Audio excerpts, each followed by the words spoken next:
What is up, everybody? It's your boy Juju Cards up in the building, and today I'm joined by Mr. David Wise. Davey, let the folks know what we have on tap for today's show. Okay, so we're first going to talk the imaginary man himself, Destyn Hill. Is he coming? Is he not? Who knows? We'll talk about it. And then we're going to talk, what is the best case scenario season for our boy, Jordan Travis? Find out.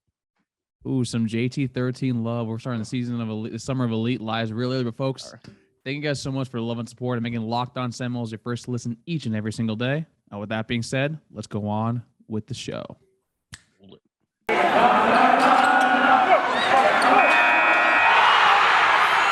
You are Locked On Seminoles, your daily podcast on the Florida State Seminoles, part of the Locked On Podcast Network. Your team every day.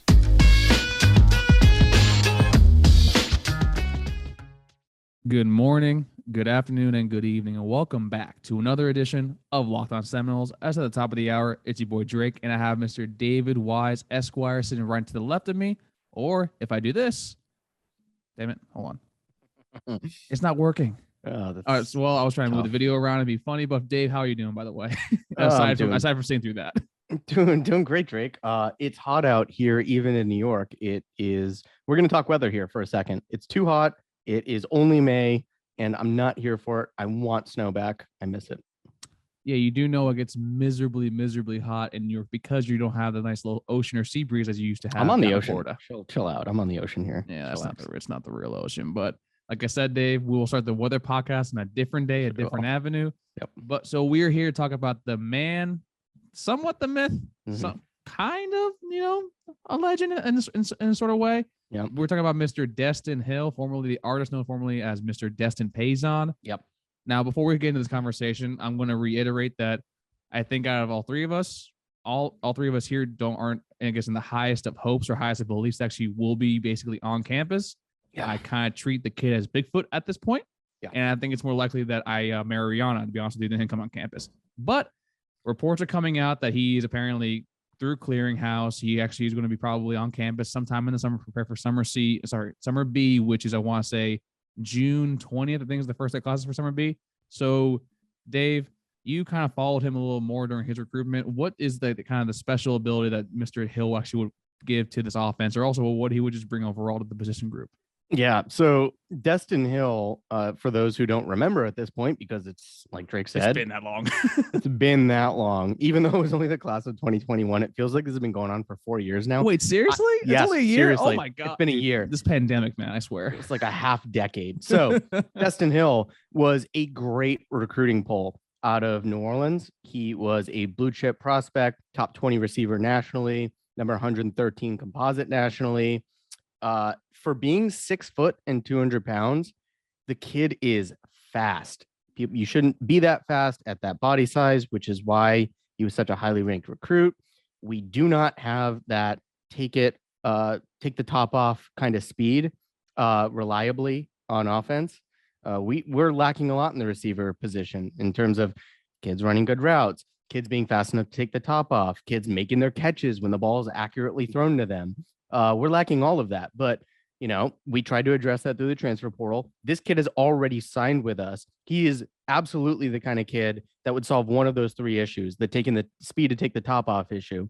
And yeah, look, at this point, you got to look at it like if he shows up, huge plus, huge boost to the offense. But I'm not expecting that. I'm expecting to go into the year, this year, next year, the year after that, without Destin on the roster. And if he makes it, then it's just the cherry on top. Yeah, I mean, that's kind of what I prefaced, before we started this conversation, that I guess the three of us are in the belief that he's not coming. And we're just not going to go deeper into that, but it's more that if everyone is kind of, because basically whenever we heard that, Destin Hill is coming, you'd always hear for one, maybe two sources or two people. When you have a consistent sort of, statement from other media outlets and also from other people like out there and sources, you're just like, if they're all on the same page for the first time on this in a while, it might lead you to believe actually he is coming in. And if he does come in, me personally, I am in the wait till I see it kind of camp. Where we've been burned with this before, where he's supposed to come in last fall, and then this past spring. But now with over summer, we'll see. But you're right, he is the sort of dynamic game changer that if he does come back, I fully expect him to compete for the wide receiver 1, wide receiver 2 spot. Yeah. Especially also because we now are in the belief that Winston Wright Jr. will be prepared for fall camp. That's insane. That's a whole, you know what? Let's talk about that actually to start the next segment. But I do want to say this. The only question that I have on Destin Hill at this point is I'm sure a kid like him who was so competitive in high school, ran the 100-meter and ran it in like 11 seconds flat. I just wonder like how, when you're away from football for a year or two, I mean, Jesus Christ, it feels like a decade now, but how you keep that like freshness and how you're able to practice and hit the weight room the same way you would as if you were, on scholarship starting on a P5 football team. I don't know what he's been able to do. And I hope it's everything he's supposed to keep himself on the kind of trajectory you would expect him to be on given his recruiting profile. I don't know. I mean, that's a very fair point. And also nothing is actually going to prepare you for the real thing until you actually do the real thing. And then with the Winston Wright Jr. stuff, I mean, me and Max talked about it last week where basically we were hearing that he's going to be he might be starting actually the first game overall, actually when he gets back. I know it's a bad broken ankle, but just to think about that, we have Winston Wright at the one spot, and then you have Destin Hill. That leaves Micah Pittman as your third option. Or Malik McLean somewhere out there. Yeah, which is awesome, which is something that we need. We finally have we have options. We're not being forced to play kids out of necessity because we don't have any people that can spot there. And then Ontario Wilson, who could be as your third option. That's awesome. That's actually great. That's a great problem to have. That's a great option, to have as your top 3. And suddenly, instead, I think of trying to figure out who are our starting receivers, I think suddenly we're more starting to talk about who are coming into the game to spell them, which means we're confident enough in our starters to be productive enough to win us football games, which is exactly all you can ask for right now. And you know what, Dave? You know, it's also a great option for as a diet alternative to, some protein shakes. I wonder. It is Built Bar, the most delicious, that is now an official Locked On Seminoles quote, the most delicious protein bar out there on the planet. As you know, Davey's the cookie dough connoisseur. Max is the Brigadier General, the Peanut Butter Brownie Brigade. And your boy is the Cherry Barcia Casanova. But folks, if you don't like those 3 flavors, there are 16 different flavors to choose from. And also, try the puffs. All Built Puffs are covered in 100% real chocolate. The brownie puffs are delicious. That means that with Built, you can eat healthy and actually enjoy doing it because, folks, dieting and eating healthy, it's not that fun, so you got to find some ways around it. But Built Bars make it that easier. Head on over to Built.com. Use promo code LOCKED15. That's LOCKED15. And you'll get a 15% off your order at Built.com. Use promo code LOCKED15. LOCKED15. Built.com. Let's get healthy together. Okay, Dave. Yep. Now that we got the Destin Hill, situation squared away, and we'll see actually what happens with the coming weeks. I'm going to turn the reins over to you because this is more, I guess, your topic du jour for today. Yep. What are we actually going to talk about in regards of Jordan Travis, and what are the parameters for the discussion for today? Okay, so if you listen to the episode last week that Max and I did on like the schedule breakdown, we did this like what if lightning round at the end of the episode where I said Jordan Travis doesn't miss a single game, doesn't miss a single snap even.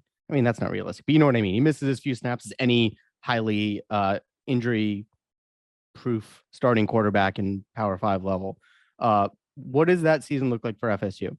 So the best case, I want to talk about like the best case scenario season, realistically speaking, for Jordan Travis, assuming he doesn't get injured, assuming whatever you would expect his progression to be from last year and the year before. What exactly? So all 12 games, you're saying? Basically. All 12 games he's starting and not missing more than like a series because his helmet, either a play because his helmet popped off or a series because he got a stinger or something, Okay.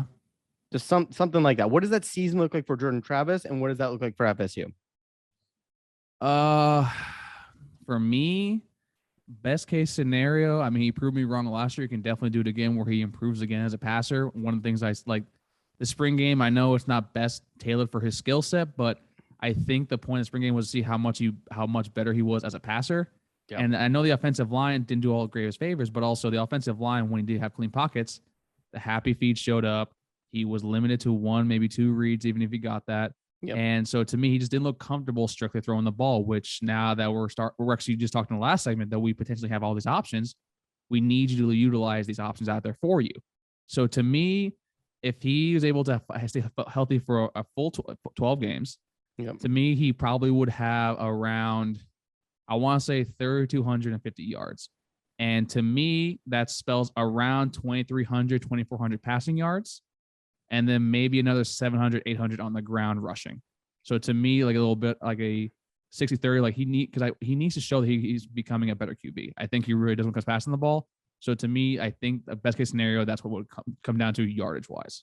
Yeah. So it's funny you say that, because those numbers actually, I don't know if you did the math on this, but like those actually extrapolate out. Absolutely not. Fairly closely. I'm a lawyer, dude. I don't do math, man. You know this. So those actually come out to pretty close to what the math I think would expect them to be if you compare them to another season of somebody who who attempted a number of passes that I think a injury-proof season would expect.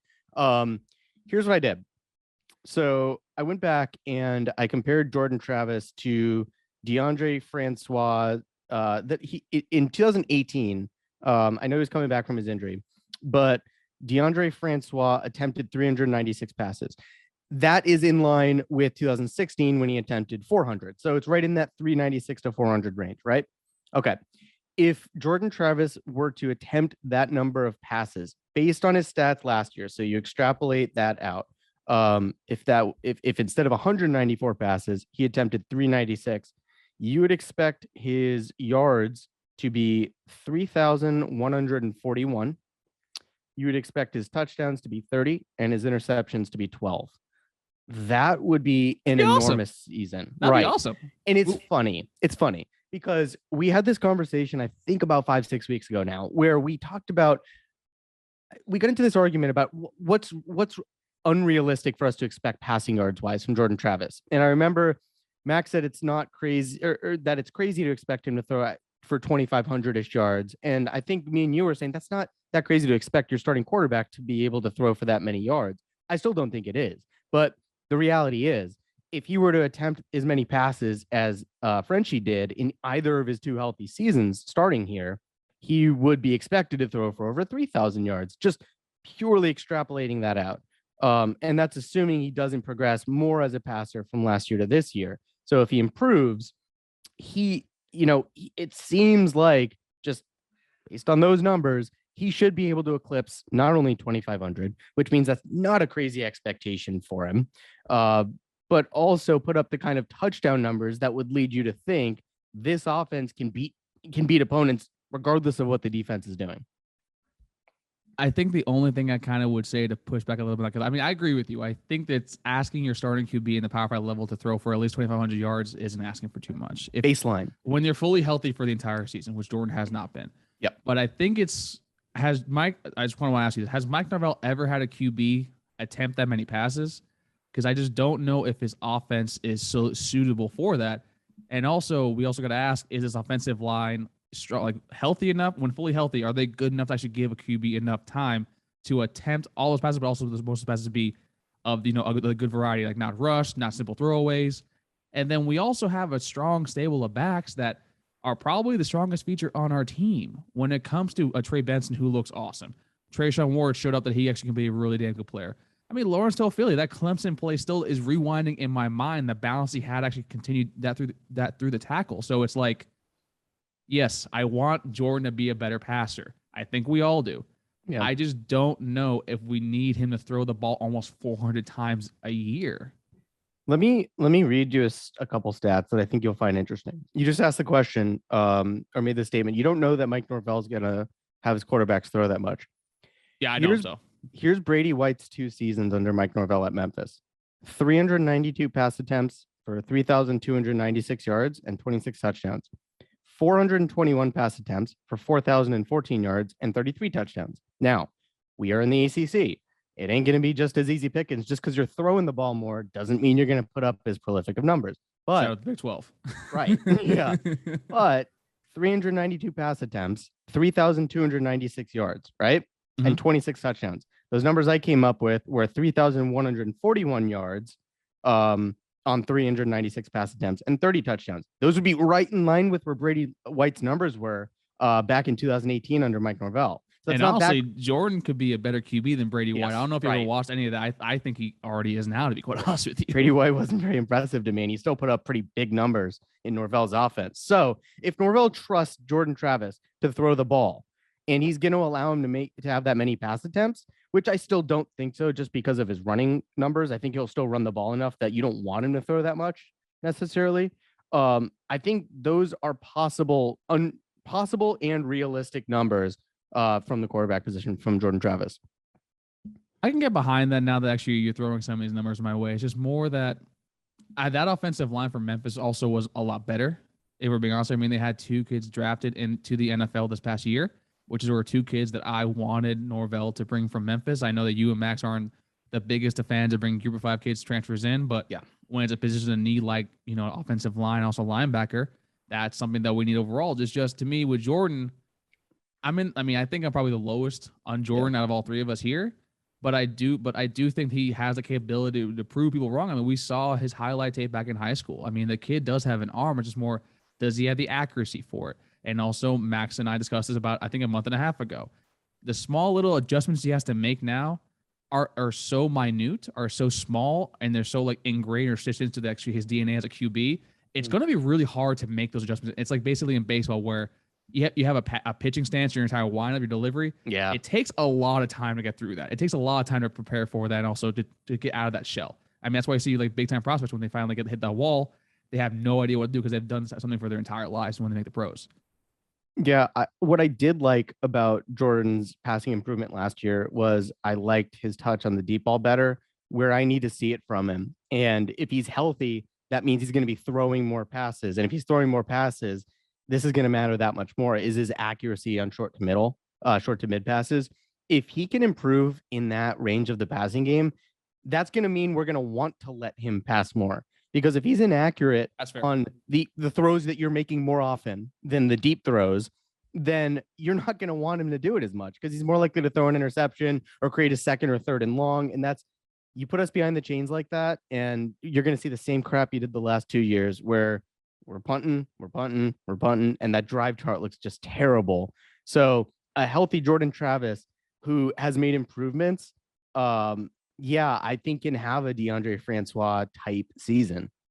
I mean, I think so too. We just need to see him actually do those improvements. I mean, he improved last year, just more because in my personal opinion, if we see the same Jordan Travis from last year to this year where nothing changed, I quite honestly don't see us winning more than 7 games. I think that's kind of where I'm at with that. Yeah. Well, let's go. Do we have another break right now? I feel like we have another break. We do have another break. We do got another break, Dave. And actually, it's our friends over at BetOnline.ag. Yeah. Thank you for reminding me. And actually, Dave, it's time to bring back an age-old testament of one of the fun games we play here on the show, and that is Fade Dave. You want to fade me, yeah. You want to fade Dave because Dave has been retired for the game for a very long time, and the reason he's retired, he's just really bad at gambling. He's not, though. He's actually pretty good. Yep. But, Dave, I'm going to give you a line, and I want to see what you would take in this game, okay? Yep. So, Clemson. I'm joking now. So, the Florida State LSU line's out. Right now, Florida State, it opened at +3. It's now +3.5. So it's a neutral site game, even though it's basically a home game for LSU. So the fact that they're only 3.5-point favorites leads me to believe that Vegas isn't as love with LSU as I guess most people are in our comments or also on media.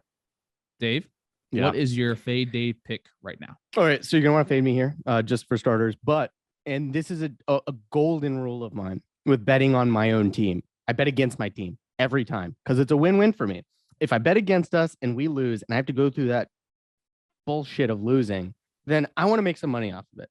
And if I'm wrong and we win, I lost some money, but we beat LSU. I'm going to buy down to 3. I'm going to take LSU and buy down to 3. You're not buying points, man. We don't do buy points. The 3.5. I don't care. Okay. It's a home game for LSU. You can call it whatever you want. That's what it is. Assuming the teams are equal, that feels like about right. So I'm taking LSU and I'm giving the points, and I hope I'm dead wrong. And I hope I have to eat crow right on air. That's right, folks. Dave is a hater and Dave is not a homer, but Dave likes making money more than supporting his team. So if you want to fade Dave or join Dave, take FSU +3.5. If you want to fade Dave, you want to follow Dave, take LSU -3.5 because basically Dave is Benedict Arnold on this program when it comes to gambling. Yeah. BetOnline.net. Use promo code locked on, LOCKEDON, and get 100% welcome bonus on your first deposit. Once again, locked on, LOCKEDON, BetOnline, where the game starts. So I guess the follow-up to the first part of the Jordan Travis healthy conversation is we talked about what the season could look like for Jordan Travis.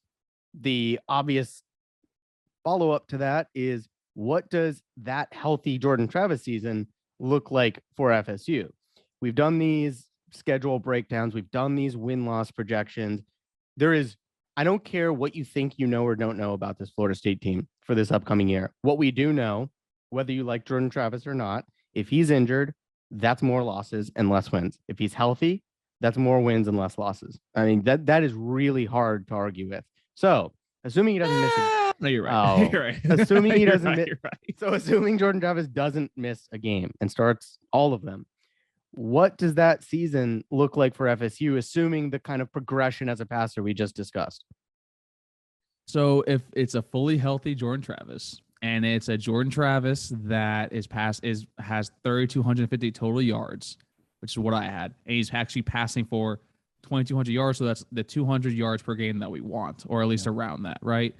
I mean, that's not, in my personal, that's not asking for too much. So to me, fully healthy, offensive line is going to be probably most likely healthy too if those numbers actually hold up too, giving enough time to throw the wide receivers. The wide receivers are playing like they should, and if the defense keeps up, from last half of last year, it'll be solid. To me, that's 9 wins. And that's a 9-win team right there. And I mean, that's where I've been saying, like, this team basically, can win 8, should win, probably will win 7, will win 6. Not sure, should win 7, will win 6. Yeah.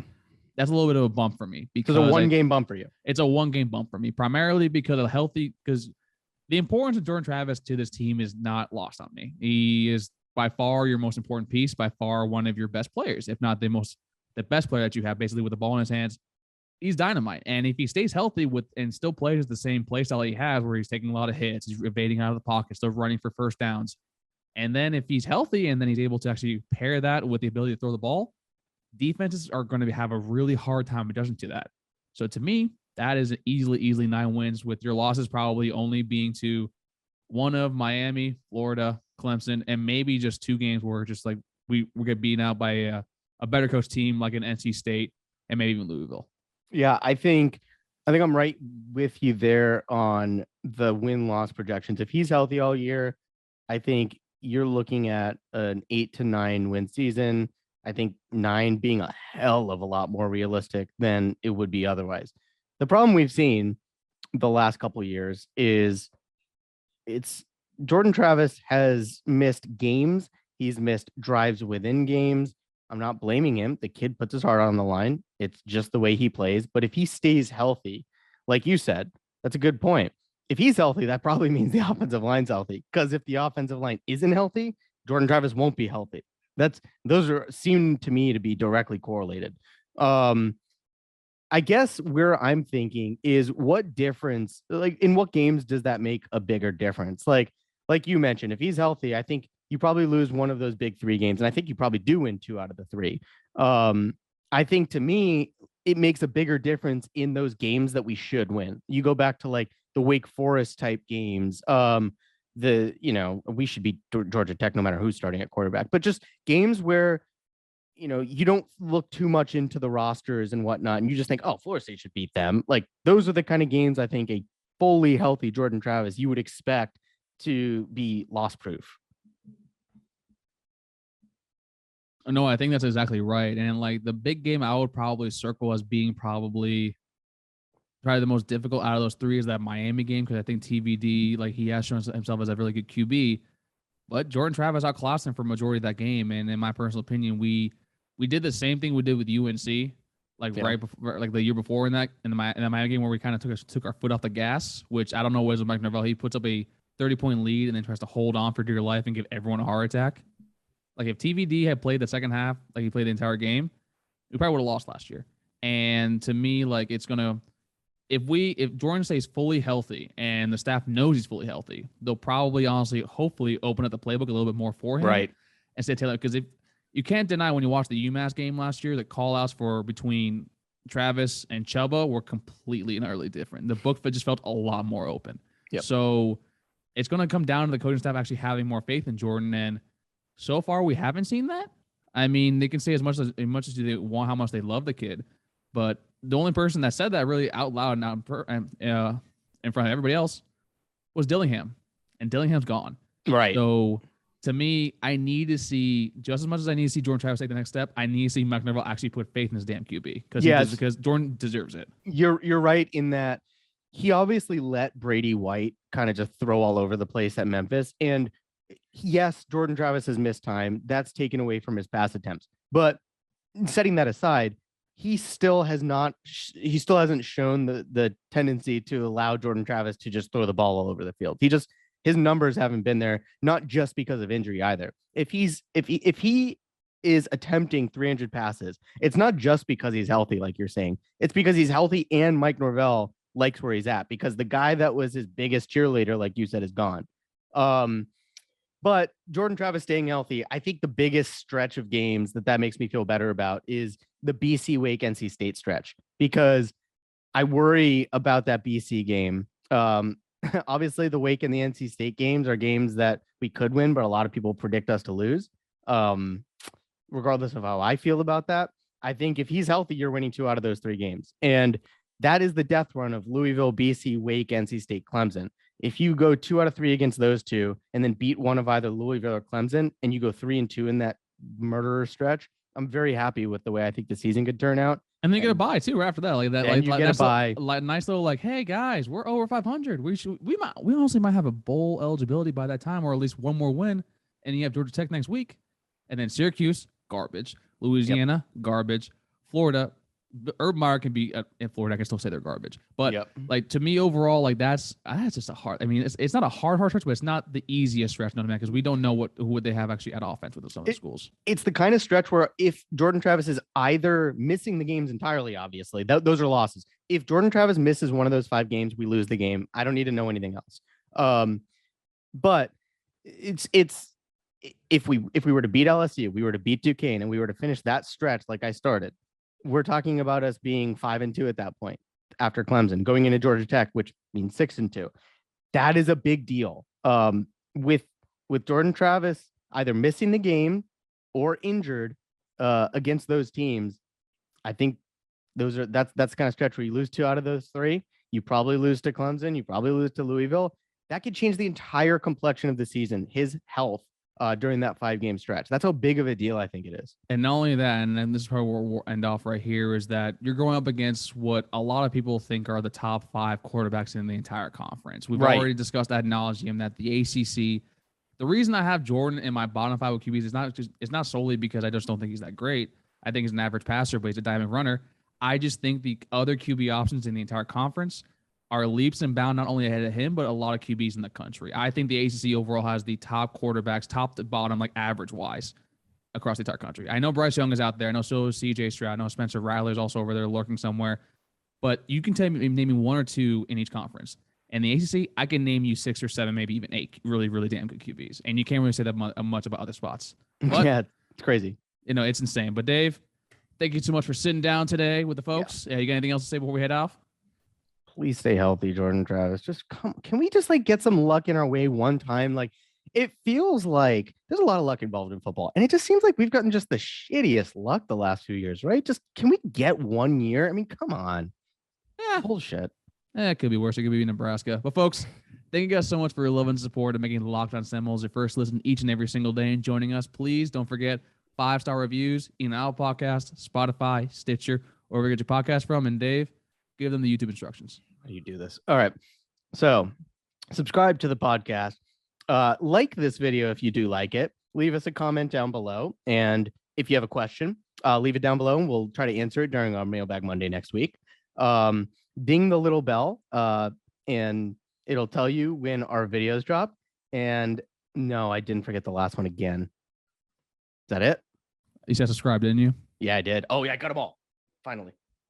And folks, that was Dave in his beautiful glory. This is Drake. We'll see y'all next time on Locked On Seminoles. Take care, everybody.